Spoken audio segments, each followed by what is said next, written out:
आज अमित शाह जी ने दिल्ली का ये हाल कर दिया कि आज ये गैंगस्टर कैपिटल और एक्सटॉर्शन कैपिटल बन चुकी है दिल्ली। एक मिनट, मैं उनसे ये कहना चाहता हूँ, केजरीवाल को रोकने से क्या होगा? क्राइम को रोको, अपराध को रोको। मेरे को रोकने से क्या होगा? मैं अगर आज मिल लेता तो क्या आफत आ जाती? आप क्या छुपाने की कोशिश कर रहे हो कि केजरीवाल को रोशन लाल जी की दुकान तक नहीं जाने दे रहे?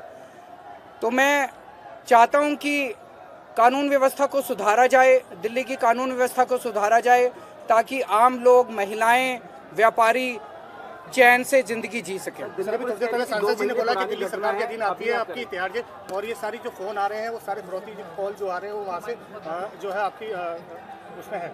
किसमें है? दिल्ली सरकार के द्वारा जो है वो तिहाड़ जेल आपकी उनके अधीन। सांसद जी थोड़ी देर पहले बोला, और ये कॉल जो आ रहे हैं लॉ एंड ऑर्डर उनके अंडर में, तिहाड़ जेल उसको कंट्रोल नहीं करती, लॉ एंड ऑर्डर कंट्रोल करता है। तो लॉ एंड ऑर्डर, कानून व्यवस्था सीधे अमित शाह जी के अंडर में आती है।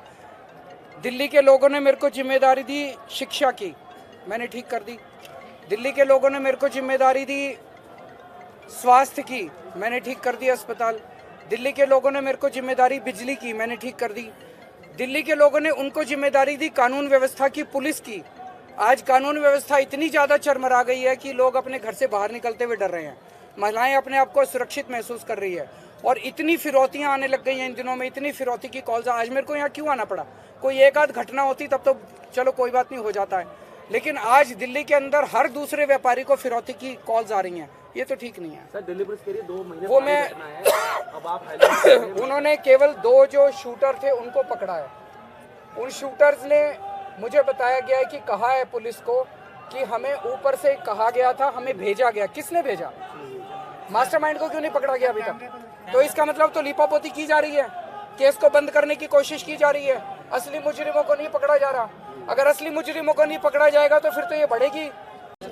पिछले 1.5-2 साल से दिल्ली के अंदर कानून व्यवस्था पूरी तरह से चरमराती जा रही है। हम लोगों ने सुना था 90 के दशक में मुंबई में अंडरवर्ल्ड का पूरा दबदबा था, खुलेआम सड़कों पे गोलियां चलती थी, व्यापारियों को फिरौती आया करती थी।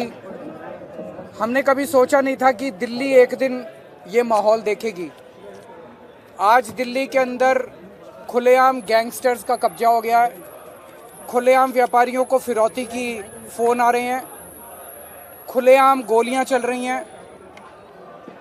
आज मैं यहाँ पे नांगलोई जाट में, यहाँ के एक व्यापारी हैं रोशन लाल जी, कुछ दिन पहले उनके यहाँ सुबह उन्होंने 8 बजे शटर खोला और बता रहे हैं कि 9:15 बजे 2 लोगों ने आके उनकी दुकान के ऊपर गोलियां चलाई।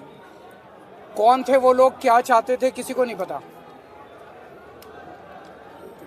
अब उन दोनों लोगों ने जिन्होंने गोलियां चलाई उनको तो पकड़ लिया गया है, लेकिन कोई ऐसे ही आके तो गोली चलाता नहीं है। उन्होंने किस मकसद से गोलियां चलाई, उनके पीछे कौन है, उनके मास्टरमाइंड कौन है, उसके बाद कोई कार्रवाई नहीं की गई है। आज मैं इनसे मिलने के लिए आया था, मेरा और कोई मकसद नहीं था। मैं दिल्ली का पहले मुख्यमंत्री था, आम आदमी पार्टी जो कि राष्ट्रीय पार्टी है उसका मैं राष्ट्रीय संयोजक हूँ, जनता के बीच में रहता हूँ, जनता की समस्याओं को उठाना मेरा धर्म है। उस नाते मैं उनसे मिलने के लिए आया था। तो मैं ये देख रहा हूँ यहाँ पे बीजेपी ने अपने हजारों कार्यकर्ता इकट्ठे कर दिए हैं। मेरी गाड़ी को रोक लिया गया, उनकी दुकान तक नहीं जाने दिया गया, और मेरे को रास्ते में ही रोक के यहाँ पे उनके सुपुत्र को यहाँ आना पड़ा। रोशन लाल जी से मुझे मिलने तक नहीं दिया गया, उनके सुपुत्र को दुकान से निकल के मुझे यहाँ रास्ते में मिलने के लिए आना पड़ा। इस सब के लिए जिम्मेदार कौन है? अमित शाह जी की ये जिम्मेदारी बनती है कि दिल्ली की कानून व्यवस्था और दिल्ली उनके अंडर में आती है।